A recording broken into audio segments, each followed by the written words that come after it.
Congressman Sandro Marcos. Grabe, tahimik lang pero matindi. Gumalaw na, pati ako namang hamakipikan.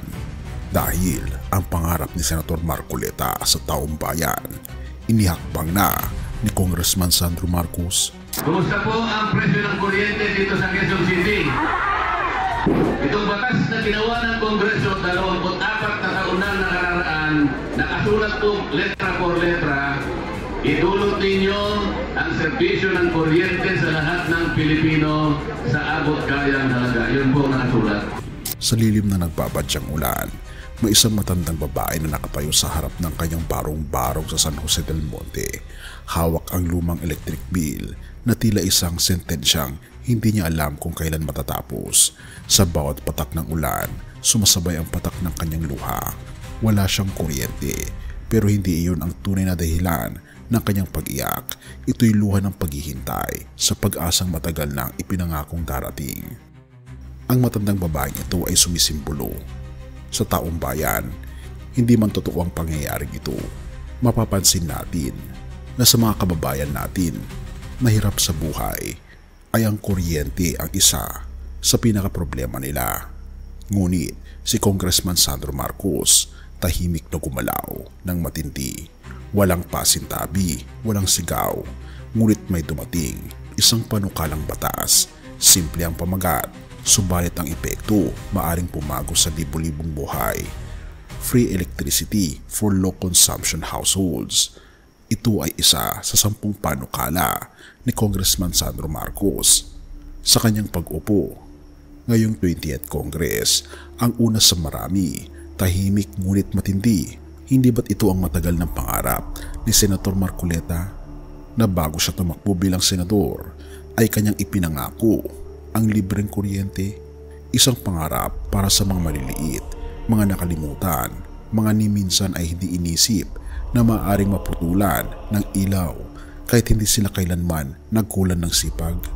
At ngayon, ang pangarap na iyon may humahakbang, hindi lamang bilang pagsunod kundi bilang pagkakatawang tao ng isang panata. Ngunit ano nga ba ang nagtulak kay Sandro?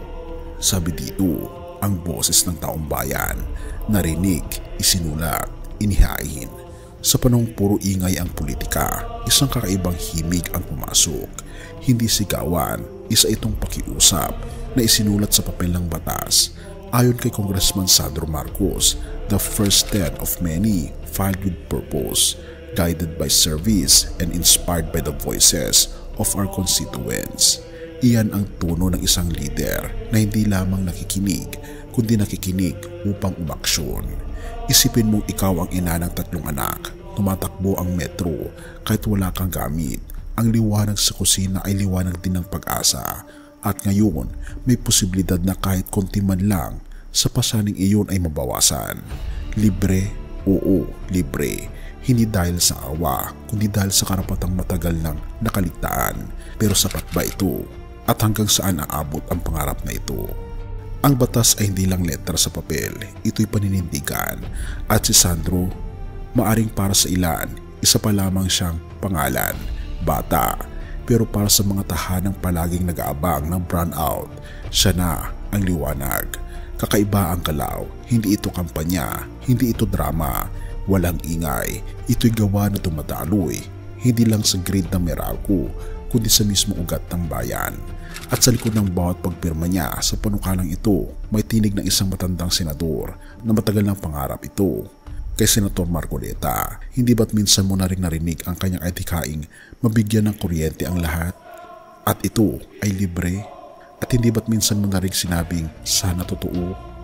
Ngunit sa bawat liwanag na nagmumula sa Kongreso, may mas dakilang liwanag na di kailanman pinapatay ng gabi, sapagkat higit pa sa mga batas, higit pa sa mga pangako ng libreng kuryente ay ang paalala na darating ang araw at darating ang hari ng mga hari na magwawakas ng lahat ng kadiliman, magwawakas sa lahat ng dilim, hindi lang sa ating mga tahanan, kundi sa ating mga kaluluwa.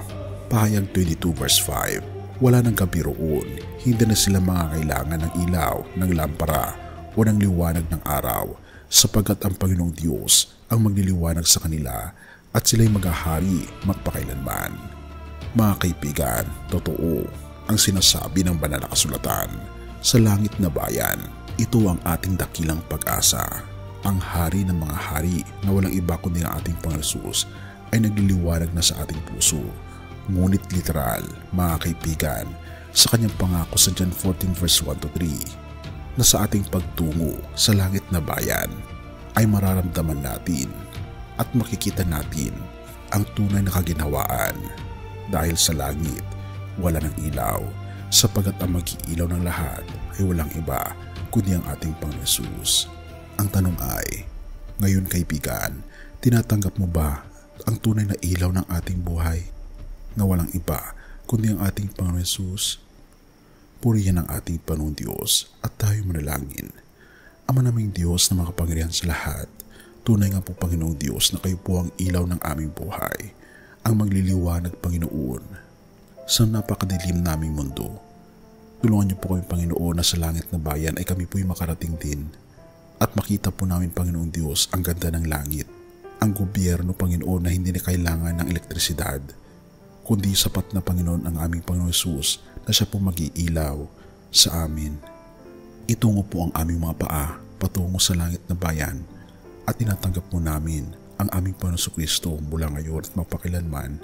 Salamat po sa pagdinig ng aming mga panalangin at patnubayan niyo po kami at patawarin po kami sa lahat ng aming mga pagkukulang at pagkakasala, sapagat ito po ang aming samot hiling sa matamis na pangalan ng aming Panginoon Hesus. Amen.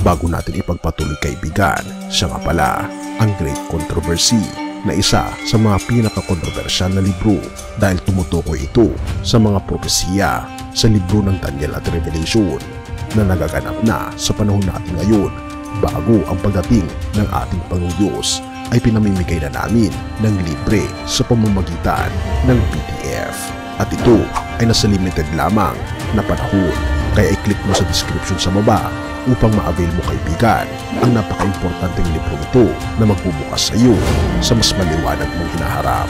Purihin ang ating Panginoong Diyos at tayo magpatuloy.